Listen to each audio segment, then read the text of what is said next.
एजेंसियां 1 महीने बाद भी किसी ठोस नतीजे तक नहीं पहुंच सकी हैं। ऐसे में न्यायिक आयोग एक बार फिर प्रयागराज आने वाला है। बता दें कि 15 अप्रैल को पुलिस कस्टडी में अतीक और अशरफ की गोली मारकर हत्या कर दी गई थी।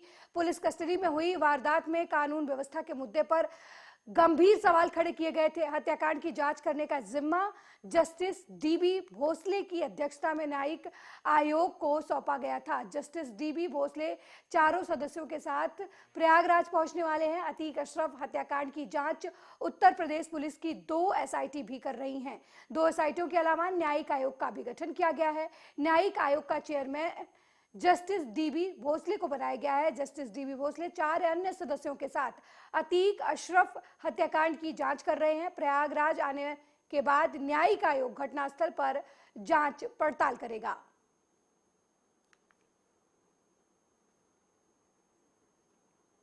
वहीं आगरा में जामा मस्जिद की सीढ़ियों में दबे भगवान केशव देव की प्रतिमा को निकालने के लिए श्री कृष्ण जन्मभूमि संरक्षित सेवा ट्रस्ट आगरा ने सिविल जज प्रवरखंड के यहां वाद दायर किया है। न्यायालय में वाद स्वीकार करते हुए प्रतिवादियों को नोटिस जारी कर 31 मई तक अपना पक्ष दाखिल करने को कहा है। ट्रस्ट के अध्यक्ष मनोज कुमार पांडे की ओर से वाद 11 मई को दाखिल किया गया था। इसमें सोमवार को इंतजामिया कमेटी शाही मस्जिद आगरा किला, छोटी मस्जिद दीवाने खास, जहां आरा बेगम मस्जिद आगरा किला के सचिव, यूपी सेंट्रल वक्फ बोर्ड के अध्यक्ष और कृष्ण जन्मस्थल सेवा संस्थान के सचिव को नोटिस जारी किया गया है। ट्रस्ट के संरक्षक मथुरा के कथावाचक देवकी नंदन ठाकुर हैं। उन्होंने बताया कि आगरा में भागवत कथा में उन्होंने भाईचारा की अपील करते हुए मूर्तियों को सौंपने की बात कही थी, लेकिन किसी ने इसका जवाब नहीं दिया। अब वो संविधान प्रदत्त अधिकार का प्रयोग करते हुए न्यायालय पहुंचे हैं। कि नहीं डरेंगे, इससे हमें कोई फर्क नहीं पड़ता। हमें जो संविधान ने अधिकार दिया, हम उस संविधान का पालन करना चाहते हैं और हम ये चाहते हैं कि भाईचारा, इन्होंने वैसे 5 दिन में कोई निर्णय दिया नहीं, कोई जवाब दिया नहीं। मौन रहने का मतलब है नेगेटिव आंसर, और अगर नेगेटिव आंसर है उसी के बाद ही ना हम कोर्ट में गए। हम आगरा में गए हैं, जहां जामा मस्जिद आगरा में है।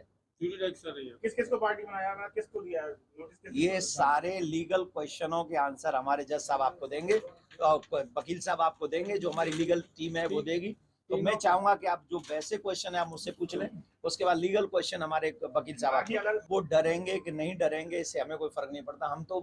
हमें जो संविधान ने अधिकार दिया, हम उस संविधान का पालन करना चाहते हैं और हम ये चाहते हैं कि भाईचारा, इन्होंने वैसे 5 दिन।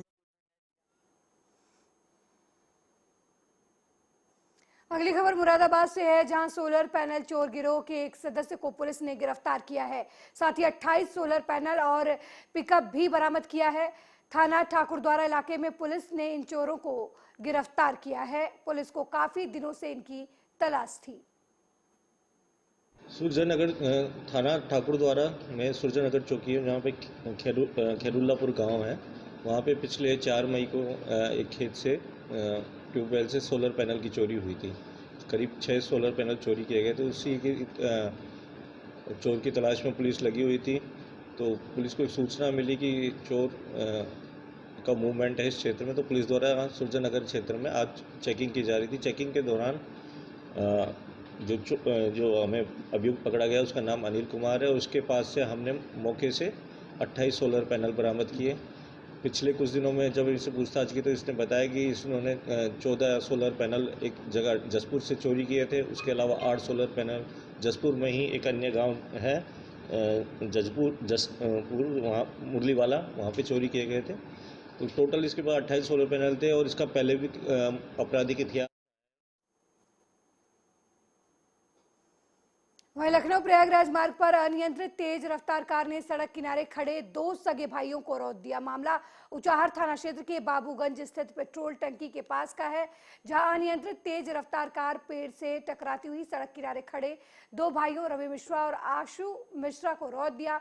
आनन फानन में पुलिस को सूचना दी गई। मौके पर पहुंची पुलिस ने दोनों घायल भाइयों को एम्बुलेंस की मदद से जिला अस्पताल में भर्ती कराया, जहां रवि मिश्रा की हालत गंभीर देखते हुए उन्हें लखनऊ ट्रॉमा सेंटर रेफर कर दिया गया। वहीं पुलिस ने कार चालक को कार सहित हिरासत में ले लिया है। मिश्रा भाई साहब और आशु मिश्रा 2 लोग आए हैं। रवि मिश्रा जिससे काफ़ी सीरियस हालत में है, उसको एडमिट किए। क्या स्थिति? गंभीर स्थिति है।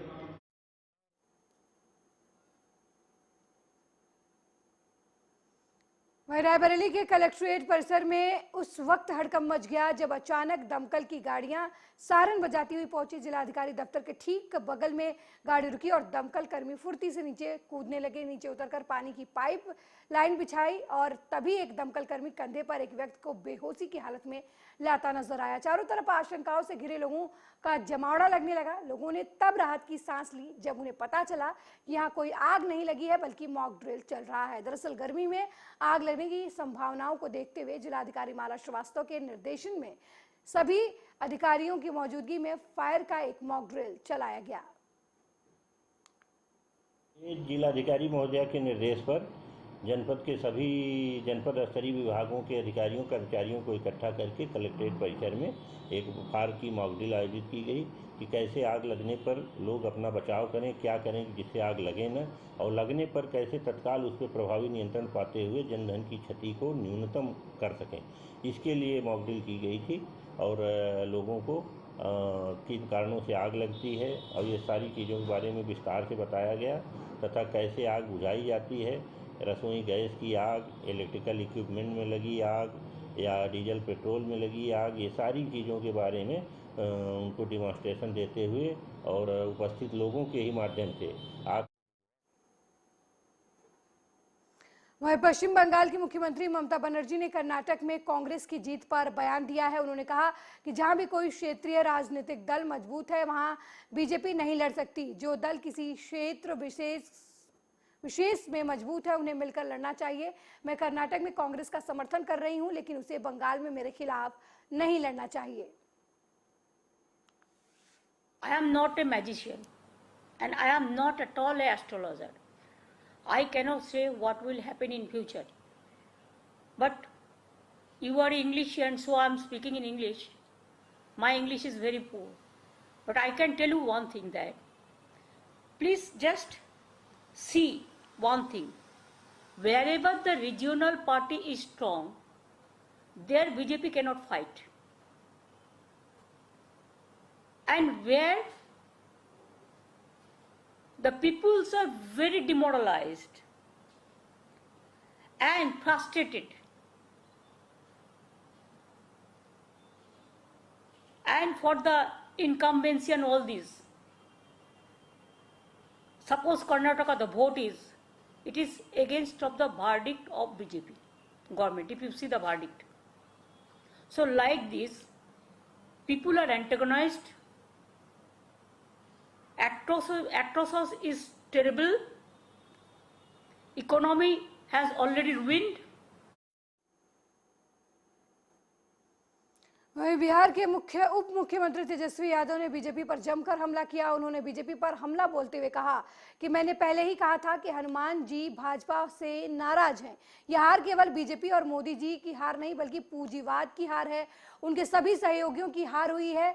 देश में एक संदेश गया है कि अगर हम सब मिलकर लड़े तो हम जीत सकते हैं।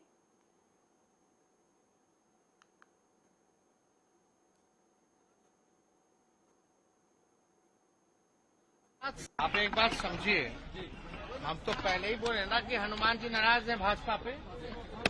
इसका यही मतलब है एक तरफा जो है कांग्रेस की जीत हुई है और ये हार जो हुई है केवल भाजपा मोदी जी की हार नहीं है, पूंजीवाद की भी हार है।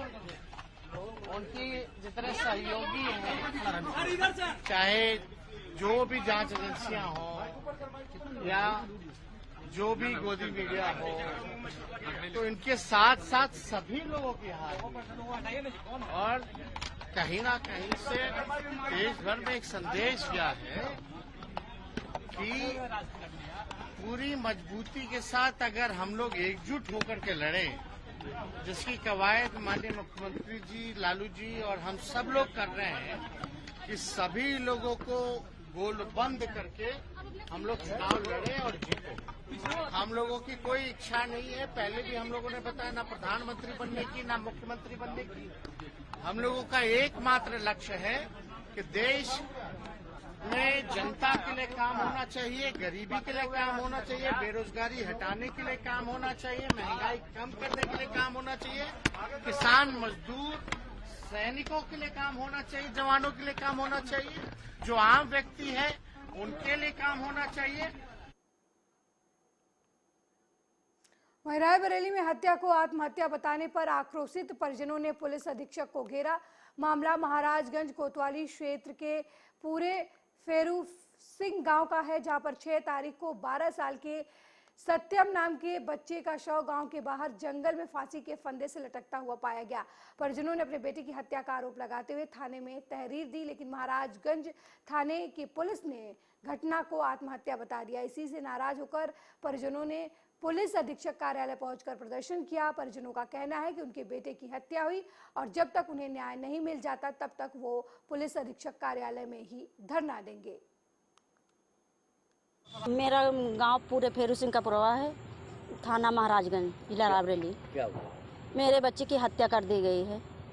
मेरा बच्चा घर पे था, दोपहर के बाद 2 बजे के बाद मेरे बच्चा घर से बाहर निकला और वहां जो कि पकड़ लिया गया, वहां पेड़ के नीचे मिला है। कितने तारीख की घटना थी? 6 तारीख की। तो आज यहाँ कहाँ पर आई हैं? SP office. क्या मांग है आपकी? मेरी मांग है कि जो मेरे बच्चों की हत्या की। वहीं विधायी प्रारूपण पर एक प्रशिक्षण कार्यक्रम के दौरान केंद्रीय गृह मंत्री अमित शाह ने विज्ञान और कला के मुद्दे पर अपनी बात रखी। उन्होंने कहा कि विधायी प्रारूपण विज्ञान और कला नहीं है, बल्कि कौशल है जिसको आत्मा के साथ जोड़कर लागू करना है। इसके कोई स्थायी नियम नहीं होते, आपको वो नियम पढ़ाए जाएंगे, लेकिन उन सभी नियमों से ऊपर संविधान की आत्मा को समझकर उसको जमीन पर उतारना आपका काम है। संवैधानिक और संसदीय अध्ययन संस्थान ICPS और parliamentary research and training institute for democracy pride, ये दोनों ने संयुक्त रूप से प्रयास कर आज फिर से पार्लियामेंट के बिल्डिंग में लेजिस्लेटिव ड्राफ्टिंग का प्रशिक्षण शुरू किया है। बहुत समय पहले प्रशिक्षण चलता था, मगर उसको बाद में कोई भी कारण से कहीं रुकावट आ गई, बंद हो गया। परंतु लेजिस्लेटिव ड्राफ्टिंग ये हमारे लोकतंत्र का इतना महत्वपूर्ण अंग है कि इसके बारे में दुर्लक्ष्य न केवल कानूनों को निर्बल करता है, पूरे लोकतांत्रिक व्यवस्था को निर्बल करता है, यहां तक कि जुडिशरी के फंक्शन को भी इफेक्ट करता है। भारत के महान स्वतंत्रता सेनानी सुखदेव जी की जन्म जयंती है और हमारे पूर्व उपराष्ट्रपति भैरव सिंह शेखावत जी की पुण्यतिथि है। इस अवसर पर मैं दोनों महानुभाव को हृदय से श्रद्धांजलि देते कर मेरी बात की शुरुआत करना चाहता हूं। दुनिया भर में कई देशों में लोकतंत्र है। एक मायने में हमारा लोकतंत्र को दुनिया सबसे बड़े लोकतंत्र के रूप में जानती है, मगर आप जो लेजिस्लेटिव ड्राफ्टिंग से के साथ जुड़े हुए भाई बहन हैं, उन सभी को मैं कहना चाहता हूं कि हम सबसे बड़ा लोकतंत्र तो है ही, परंतु लोकतंत्र का जन्म ही भारत में हुआ था। सबसे पहले लोकतंत्र का विचार ही भारत में हुआ था। महाभारत काल से लेकर मौर्य युग तक और फिर गुप्त साम्राज्य तक हर जगह पे कोई न कोई शासन व्यवस्था के जो विकल्प थे, उसमें लोकतांत्रिक व्यवस्था थी। आप लोगों को आश्चर्य होगा कि महाभारत आपने पढ़ा होगा, उसमें श्री कृष्ण का जो यादव गणराज्य था वो गणराज्य था। इसका कोई राजा नहीं था, नायक हुआ करते थे, नायक का चुनाव होता था। और उसके बाद मगध साम्राज्य का समय आया, एक साम्राज्यवादी सोच, बहुत बड़ी सोच थी। इसके सामने भी वैशाली, मल्ल, कई गणराज्य थे जिन्होंने बहुत अच्छे शासन के उदाहरण दुनिया के सामने पेश किए थे। हम भारत में लोकतंत्र की जननी के संस्कार को समाहित किए हुए लोकतंत्र को आज हमारी जड़ें बहुत नीचे तक पहुंच चुकी है।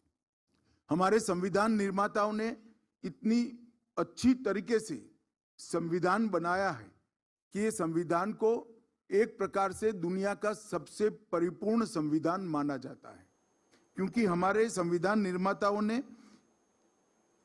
हमारे देश की जो वहीं बजरंग दल हिंद के संस्थापक हितेश भारद्वाज ने संगरूर कोर्ट में मल्लिकार्जुन खड़गे के खिलाफ 100 करोड़ का मानहानि का केस दायर कर दिया है। सीनियर डिवीजन जज रमनदीप कौर ने मल्लिकार्जुन खड़गे को समन जारी करके 10 जुलाई को कोर्ट में पेश होने के लिए कहा है। दरअसल मल्लिकार्जुन खड़गे ने कर्नाटक में हुए विधानसभा चुनाव में जॉन मैनिफेस्टो में बजरंग दल की तुलना देश विरोधी संगठन जैसे सिमी अलकायदा के साथ की थी, जिसको लेकर बजरंग दल हिंद के संस्थापक भारद्वाज ने कहा कि हमारा संगठन सामाजिक कार्यों के लिए और देशभक्ति के लिए जाना जाता है। कांग्रेस पार्टी का हमें एंटी नेशनल बताना बहुत गलत है, जिससे उनकी मानसिकता झलकती है।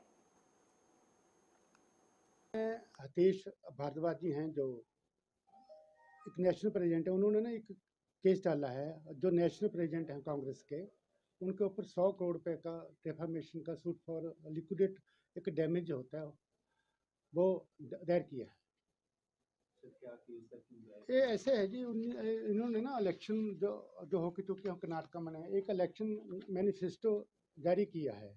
ये उनके जो एक नेशनल प्रेसिडेंट भी हैं अर्जुन खड़गे जी, सोनिया गांधी जी, राहुल जी हैं, सुरजेवाला जी और समूची जो इनकी लीडरशिप है ना कर्नाटक की, उनके बैनर के हेठ एक इन्होंने जो इलेक्शन जो संकल्प किया है, कहते हैं संकल्प का इन्होंने नाम दिया है, ये दायर किया है, इन्होंने फाइल किया। उसमें पेज नंबर 10 में ना जो बजरंग दल है, ये कर्नाटक का चोन मैनिफेस्टो है। वकील साहब ने, हमारे एडवोकेट साहब है, इन्होंने दिखाया होगा।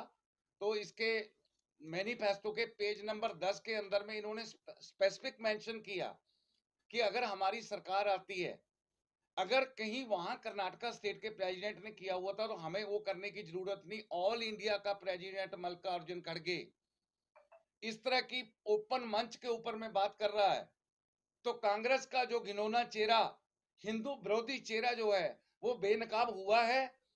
और आने वाले समय में हिंदुस्तान का हिंदू बजरंग दल हिंद के साथ में कंधा से कंधा मिलाकर चलेगा। और आतंकवादियों का समर्थन करने वाले, पंजाब में हिंदू सिख भाईचारे में दरार डालने वाले, 84 का दंगा करवाया कांग्रेस ने, जिसका खमियाजा पंजाब का हिंदू आज तक यहाँ पे भुगत रहा है।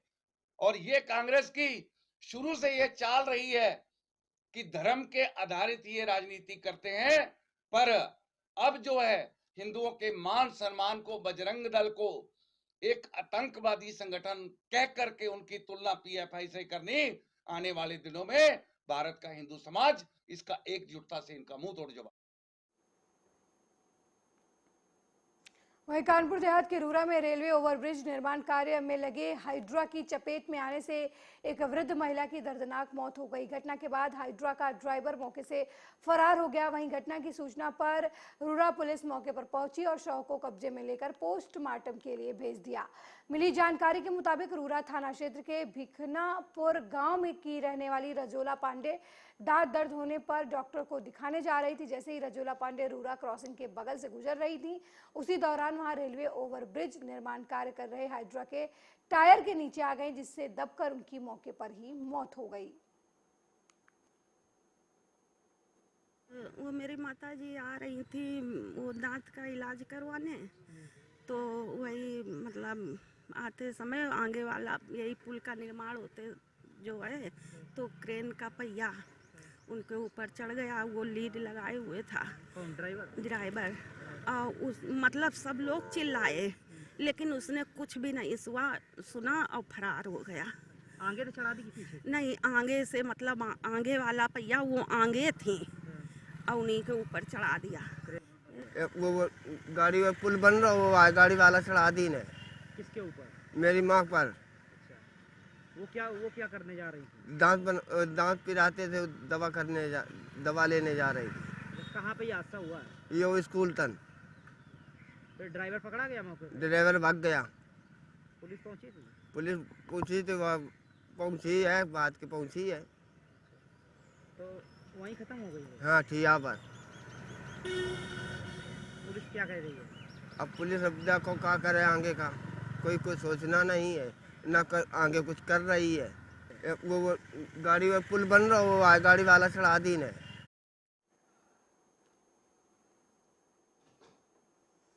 विभिन्न में कांग्रेस कार्यकर्ता सम्मेलन में कांग्रेस राष्ट्रीय सचिव मध्य प्रदेश कांग्रेस के सह प्रभारी शिव भाटिया शामिल हुए। इस दौरान राष्ट्रीय सचिव शिव भाटिया ने बीजेपी सरकार पर निशाना साधते हुए कहा कि प्रदेश की सरकार सिर्फ घोषणाएं करती है, विकास कार्य नहीं करती। वहीं राष्ट्रीय सचिव ने कहा कि कांग्रेस कर्नाटक में 5 मुद्दों को लेकर चली थी, उन मुद्दों को पूरा करेगी। बीजेपी की लाडली बहना की नकल पर कांग्रेस की नारी सम्मान योजना के सवाल को लेकर राष्ट्रीय सचिव शिव भाटिया ने कहा कि बीजेपी तो ये भी नहीं मानती कि 1947 में देश आज़ाद हुआ था।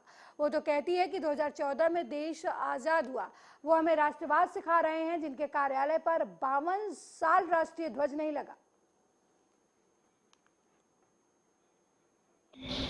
और उसी नारे का बुलंद करते हुए कि बीजेपी गई, ये 2024 तक नारा रहेगा। ये शुरुआत है इस देश के मूड की।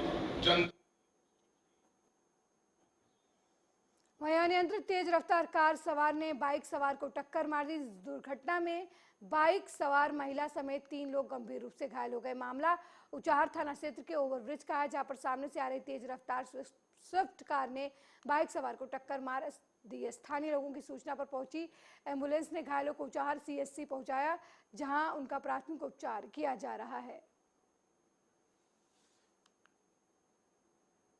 हमारा नाम रतीराम। कहाँ के रहने वाले हैं? लाला गुरवा। कहाँ पे आए हुए थे? ये आए थे त्रिपाठी के यहाँ अल्ट्रासाउंड कराया। अच्छा, दवा के लिए आए थे क्या? नहीं, अल्ट्रासाउंड कराने के लिए आए। फिर क्या हुआ, कैसे टक्कर लग गई? अरे जात रहे साहब, जब है इधर से कार जात रही है, लड़ा दिया।